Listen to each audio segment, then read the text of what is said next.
नमस्कार विद्यार्थीगण। घनानंद के महत्वपूर्ण पदों की व्याख्या भाग 3।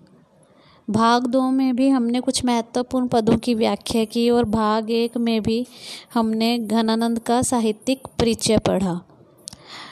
ये पद आपकी हिंदी की पाठ्यपुस्तक मध्यकालीन काव्यकुंज में संकलित हैं। इन पदों की रचना घनानंद ने अपनी प्रेमिका सुजान को संबोधित करके की है। सबसे पहला पद है, जान प्यारी हो तो अपराधीन सो पूरन हो। यहाँ पर हो का अर्थ है मैं, अपराधीन अपराधों से युक्त।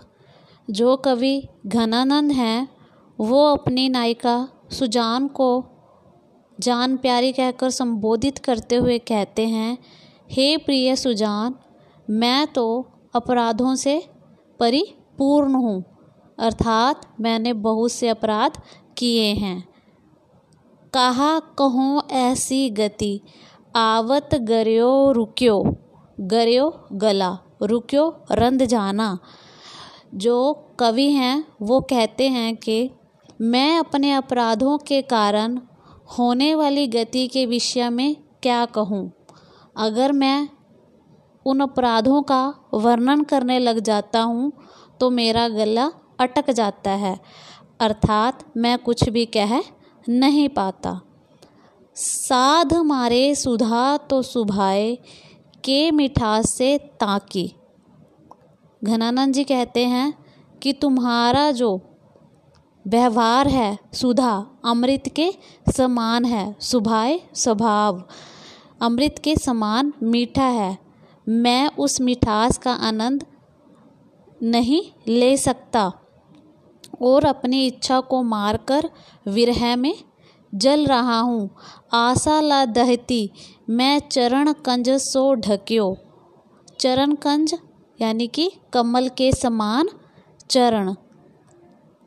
घनानंद कहते हैं कि मैं इसी आशा में तुम्हारे चरणों में पड़ा हुआ हूँ कि कभी ना कभी मेरे जो विरह युक्त हृदय है उसमें जलने वाली अग्नि शांत होगी। इते पे जो रोष के रसीली, हियो पढ़्यो करो। रसीली मीठे। यदि तुम क्रोध के साथ ही सही अपने उस अमृत तुल्य मिठास का आनंद प्रदान करो तो मैं किसी प्रकार की हृदय को बुरी लगने वाली बात नहीं कहूँगा। तो ना कहूँ गैर जी को, वे हो झगड़ो चुक्यो, तो मैं अपने सारे झगड़ों को समाप्त कर दूँगा। अर्थात जो घनानंद है वो अपनी प्रेमिका को कहते हैं कि वो मीठे शब्दों से उसके विरह रूपी अग्नि को शांत कर दे।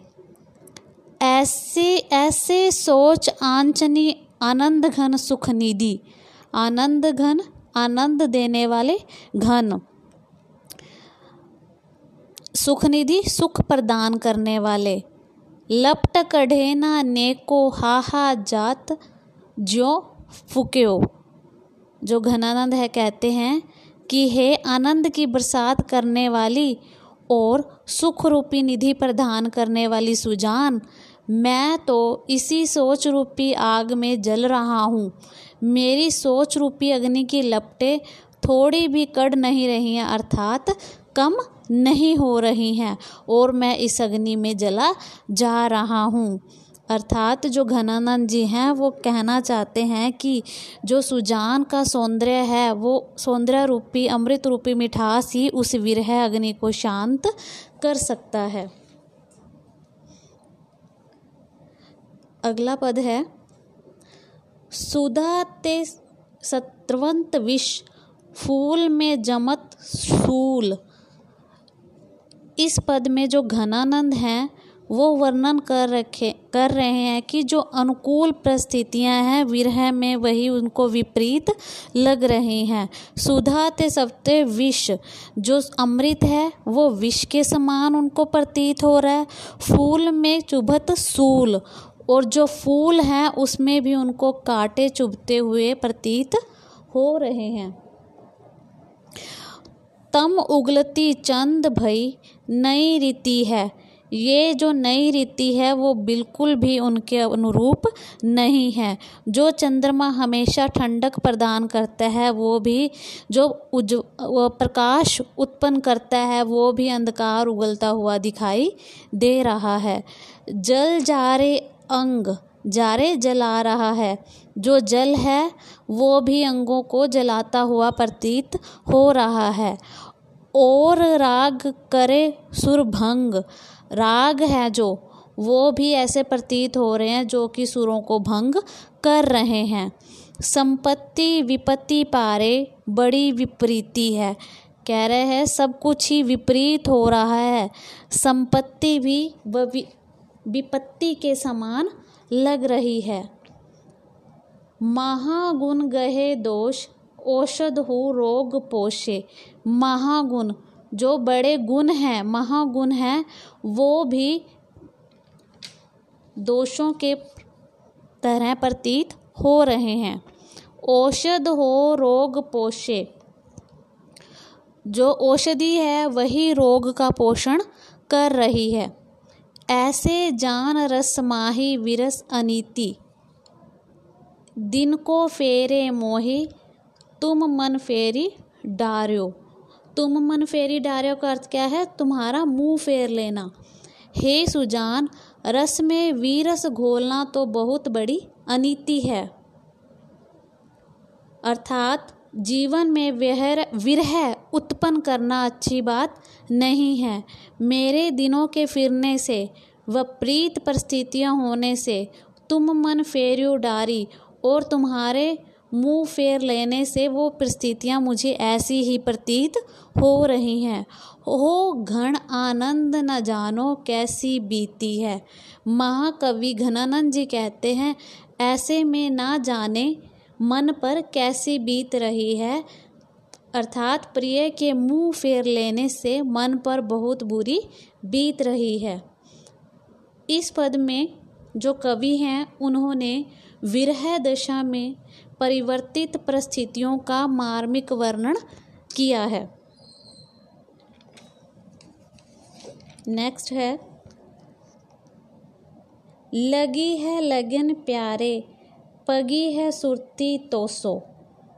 पगी है सुरती अर्थात तुम में ही ध्यान लगा हुआ है। लगी है लगन प्यारे, जो कवि हैं घनानंद को संबोधित करते हुए कह रहे हैं, घनानंद ही सुजान, जो कवि घनानंद है वो अपनी प्रिय प्रेमिका सुजान को संबोधित करते हुए कहते हैं, लगी है लगिनी प्यारे कि मुझे तुमसे ही लगाव हो गया है। पगी है सुरती तोसो, और तुम में ही मेरी सुरती लग चुकी है। जगी है विकलताई ठगी सी सदा रहो। मेरी बेचैनी बढ़ती ही जा रही है और मुझे ऐसा प्रतीत हो रहा है जैसे किसी के द्वारा मैं ठगा गया हूँ। जियरा उड़्यो सो डोले हियरा धर क्यों करे। जो जी है वो उड़ा उड़ा सा प्रतीत हो रहा है, अर्थात मेरा मन अब कभी कहीं भी नहीं लग रहा है। हियरा धर क्यों करे, और हृदय जोर जोर से धड़क रहा है। पियराई छाई तन, पियराई का अर्थ क्या है? पीला पड़ जाना। जो मेरा शरीर है सारा पीला पड़ चुका है। सियराई दो देहो, और व्याकुलता के कारण। सिहराई का अर्थ क्या है? धीरे धीरे सुलगने वाली आग, और जो विरह रूपी आग है वो धीरे धीरे मेरे शरीर को जला रही है। ऊनो भयो जीवो अब सुनो सब जग दीसो। ऊनो भयो जीवो, इसका अर्थ क्या है? जीवन व्यर्थ है। भयो जीवो, ऊनो व्यर्थ, जीवो जीवन। कह रहे हैं जो घनानंद है वो कह रहे हैं कि सुजान के बिना जो मेरा जीवन है बिल्कुल व्यर्थ है। ये सारा संसार जग दिसो दिखाई देता है, उसको बिल्कुल सूना सा प्रतीत हो रहा है। दोनों दोनों दुख एक एक छिन में से हो। कह रहे जो एक एक क्षण है उसमें उसने दुगना दुख सहन कर लिया है। तेरे तो ना लेखो मोही मारत परख्यो में है, जान घन आनंद पे खोइबो लेहा लेहो। खोइबा खो देना, परख्यो पछताना। यहाँ पर घनानंद जी कह रहे हैं तेरो तो ना लेख्यो, मेरा यह कष्ट तुम्हारी दृष्टि में कोई महत्व नहीं रखता। हे सुजान, हे घन तो आनंद देने वाला है, उसमें केवल खोने की ही प्राप्ति हो रही है। जान घन आनंद पे खोइबे ले खोयो। कहने का भाव क्या है कि उसने प्रेम में पड़कर केवल खोना ही खोना है, प्राप्ति कुछ भी नहीं की है। इस पद में कवि ने विरहिणी के हृदय की व्याकुलता को वाणी प्रदान की है। अगला पद है, इस पद में जो कि घनानंद जी द्वारा रचित है। प्रेमी प्रिय की सुंदरता व मनोहरता पर मुग्ध है, किंतु प्रिय बहुत ही निष्ठुर है। प्रेमी को प्रिय की यह निष्ठुरता बधिक से भी अधिक भयंकर एवं क्रूरतापूर्ण प्रतीत हो रही है। अधिक बधिक ते सुजान रीति रावरी है। रीति पद्धति या ढंग, रावरी तुम्हारी। अधिक बधिक, बधिक शिकारी। जो सुजान है वो एक बधिक के समान घनानंद को प्रतीत हो रही है। घनानंद सुजान को संबोधित करते हुए कहते हैं कि तुम्हारी जो रीति है, तुम्हारा जो ढंग है, वो तो एक शिकारी से भी कहीं अधिक बढ़कर है। कपट चुगो दे फिरी निपट करो बुरी। क्योंकि शिकारी भी कपट का दाना फेंककर इतना क्रूर व्यवहार नहीं करता जितना तुम कर रही हो। गुणनी पकड़ी ले निपांक करी छोरी दियो। गुणनी गुणों को अपने गुणों में उलझाकर, अर्थात अपने सौंदर्य में उलझाकर तुमने मुझे बेसहारा कर दिया है, बिना पंखों के कर दिया है। मरिहे ना जीहे, अब ना मैं मर सकता हूँ ना जी सकता हूँ। महाविषम दया छुरी, जो तुम्हारी दया रूपी छुरी है वह तो मौत रूपी छुरी से भी अधिक दुखदायक है। हो ना जानो कौन धो ही, या मैं शुद्ध स्वार्थ की। हो का अर्थ क्या है? मैं नहीं जानता कौन सा इस कार्य में तुम्हारे कौन से स्वार्थ की सिद्धि हो रही है। लखी क्यों परती प्यारे अंतर कथा दूरी। अंतर कथा दूरी का अर्थ क्या है? यहाँ पे हृदय की बात कह रहे, मैं नहीं जान सकता तुम्हारे हृदय की बात कि तुम्हारे हृदय में क्या है, तुमने मेरे साथ ऐसा क्यों किया। कैसे आसाद्रुम पे बसेरा ले है प्राण खग। आसाद्रुम आशा रूपी पेड़ पे बसेरा ले है प्राण खग। खग का अर्थ क्या है? पक्षी।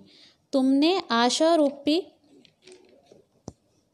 मेरे जो प्राण रूपी पक्षी आशा रूपी वृक्ष पर कैसे अपना बसेरा बनाए रखे, जबकि उसके सामने आपके नए आकर्षण से परिपूर्ण छटा आ बैठी है। अर्थात बनक निकाई घन आनंद नई झूरी। कवि के कहने का तात्पर्य है कि पक्षी आकर्षक वस्तु को देखकर बैठ नहीं सकता, वैसे ही मेरे प्राण रूपी पक्षी भी तुम्हारी शारीरिक छटा को देखकर कैसे स्थिर हो सकते हैं। इस पद में जो घनानंद जी हैं उन्होंने अपनी प्रेमिका की नवीन रूप आकर्षक का मनोवैज्ञानिक आधार पर संजीव चित्रण किया है। अगला पद है, इत बाट परी सुधी रावरी भूलनी कैसे उरहानो दीजो जू। इत बाँट यानी कि इस प्रकार का हिस्सा। सुधी यादें, रावरी भूलनी, रावरी तुम्हारे।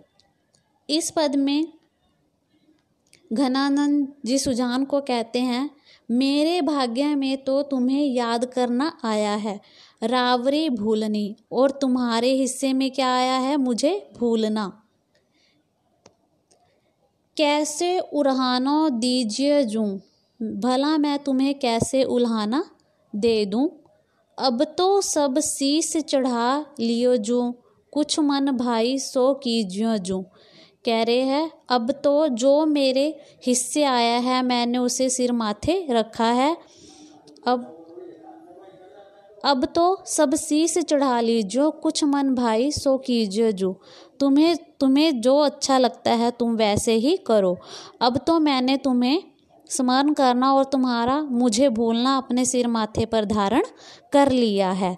घन आनंद जीवन प्राण सुजान, तिहारियो बातीं जियो जियो।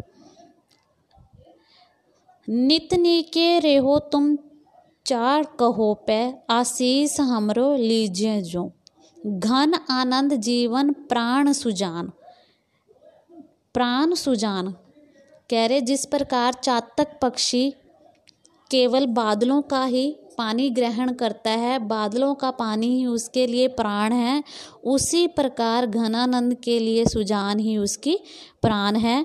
तिहारियों बाती जिहो जियो जू, जैसे वो चाहती है अर्थात सुजान जैसे चाहती है घनानंद वैसे ही अपना जीवन व्यतीत कर लेगा।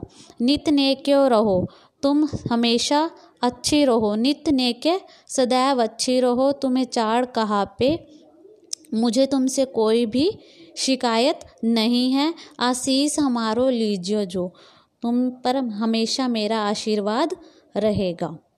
कवि के हृदय की विरह व्यथा मार्मिकता पूर्ण व्यक्त हुई है इस पद में। अगला पद है एरे पौन वीर पौन, पौन का अर्थ पवन, वीर भाई। तेरो सब और गौन वीरी, यहाँ पर मानवीकरण किया गया है, पवन को संबोधित किया गया है। जो घनानंद है पवन को भाई कहकर संबोधित करते हुए कहते हैं तेरो सब और गौन, गौन का अर्थ गवन, तुम सब जगह जाते हो वीर भाई। तो सो और कौन मने डर को ही वानी दे, कह रहे तुम जैसा तू हर जगह पर जा सकता है, तेरे जैसा संसार में और कौन है, अर्थात कोई नहीं है जो इस कार्य को संपन्न कर सके। जगत के प्राण ओछे बड़े सो समान, घन आनंद निधान सुखदान दुखियान दे। जगत के प्राण, तुम तो जगत के प्राण हो, तेरे लिए छोटे बड़े, ओछे का अर्थ क्या है, छोटे, बड़े सो समान, एक समान है। हे आनंद के निधान, दुखियों को सुख दे, दुखियों के दुख को दूर कर दे। मेरे प्रियतम सुजान के पास जाओ, जान उजियारे गुण बारे अति मोहि प्यारे। जो बहुत ही प्यारी है, उज्जवल है, तुम उसके पास जाओ। अब है अमोही बैठी पीठी पहचानी दे, पीठी पहचानी जो पीठ मोड़कर बैठ गई है और मुझे भूल गई है, अमोह जिसको अब मेरे साथ कोई भी मोह नहीं है। पवन को संबोधित करते हुए घनानंद जी कहते हैं जान उजियारी गुने भारे, कि उस उज्जवल उजियारे उज्जवल मुख वाली सुजान के पास जाओ जो मुझे बहुत प्रिय है। अब है अमोही, जो अब मुझसे मोह तोड़ चुकी है, निर्मोही हो चुकी है। बैठी पीठी पहचानी दे, जो पीठ मोड़कर मुझे भूलकर बैठ चुकी है। विरह विथाई मूरी, आखिन में राखो पूरी, कह रहे हैं वियोग की पीड़ा को तुम ही समझ सकते हो, तुम उसके पास जाओ। आखिन में राखो पूरी, धूती तिन पायन को हाँ ने को आनी दो। धूरी, धूरी का अर्थ क्या है यहाँ पे? धूल। तुम जाओ और उसकी पायन, पायन का अर्थ क्या है? पैरों की, पैरों की धूल मेरे लिए ले आओ, ताकि आँखिन में राखो पूरी। उस धूल को मैं अपनी आँखों में काजल के समान डालूं और हमेशा अपने पास रखूं। कवि पवन से अपने प्रिय के चरणों की धूल लाने की प्रार्थना करता है। इसके लिए उसने पवन का माध्यम बनाया। पवन ही उसके प्रिय के चरणों की धूल को लाने में समर्थ है।